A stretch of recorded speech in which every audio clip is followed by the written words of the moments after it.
Assalamualaikum warahmatullahi wabarakatuh. Perkenalkan, nama saya Radian Ari Prakoso dengan NIM 53020210078. Saya akan menerangkan tentang tafsir surah Al-Ikhlas.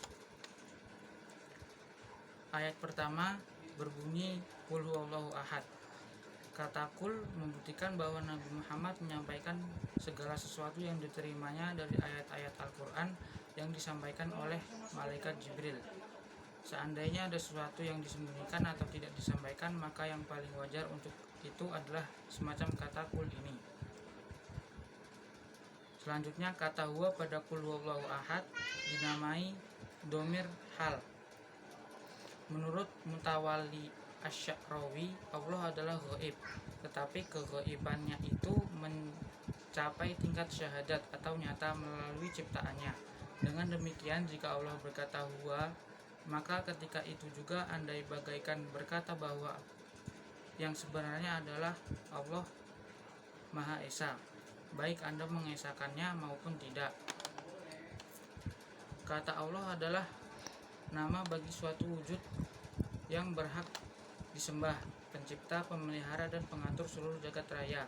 Dialah Tuhan yang Maha Esa, yang disembah dan diikuti segala perintahnya.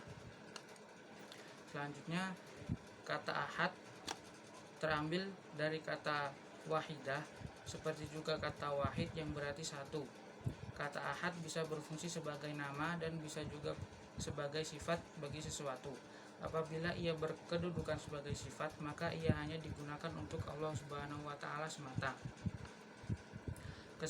Keesaan sifat antara lain berarti bahwa Allah memiliki sifat yang tidak sama dalam substansi dan kapasitasnya dengan sifat makhluk, walaupun dari segi bahasa kata yang digunakan menunjuk sifat tersebut sama.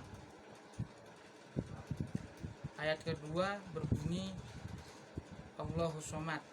Setelah ayat yang lalu menjelaskan tentang zat, sifat, dan perbuatan Allah yang Maha Esa, ayat ini menjelaskan kebutuhan makhluk kepadanya, yakni hanya Allah yang Maha Esa itu adalah tumbuhan harapan yang dituju oleh semua makhluk guna memenuhi segala kebutuhan permintaan mereka serta bergantung kepadanya segala sesuatu.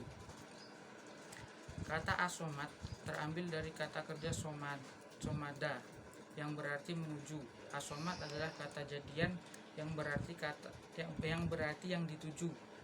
Bahasa menggunakan kata ini dalam berbagai arti.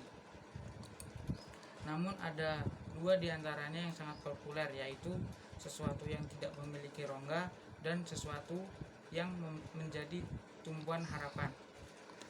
Mayoritas pakar bahasa dan tafsir memahami arti as-somad dalam pengertian kedua yang disebut di atas, yakni bahwa Allah adalah zat yang kepadanya mengarah semua harapan makhluk.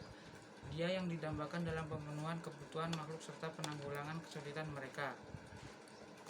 Ayat ketiga, lam yalid walam yulad. Ayat ini membantah kepercayaan sementara orang tentang Tuhan dengan menyatakan bahwa Allah yang Maha Esa itu tidak wajar dan tidak pula pernah beranak, dan di samping itu dia tidak diperanakan, yakni tidak dilahirkan dari bapak atau ibu. Dia tidak menciptakan anak dan juga tidak dilahirkan dari bapak atau ibu. Tidak ada seorang pun yang setara dengannya dan tidak ada seorang pun yang menyerupainya. Ayat keempat, walam yakullahu kufuwan ahad. Ayat di atas menafikan segala macam kepercayaan menyangkut adanya anak atau ayah bagi Allah Subhanahu wa Ta'ala.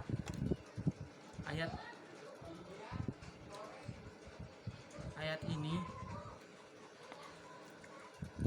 menafikan kepercayaan menyangkut adanya anak atau ayah bagi Allah Subhanahu wa Ta'ala, baik yang dianut oleh kaum musyrikin, orang-orang Yahudi, Nasrani, Majusi, atau sementara filosof, baik anak tersebut berbentuk manusia atau tidak.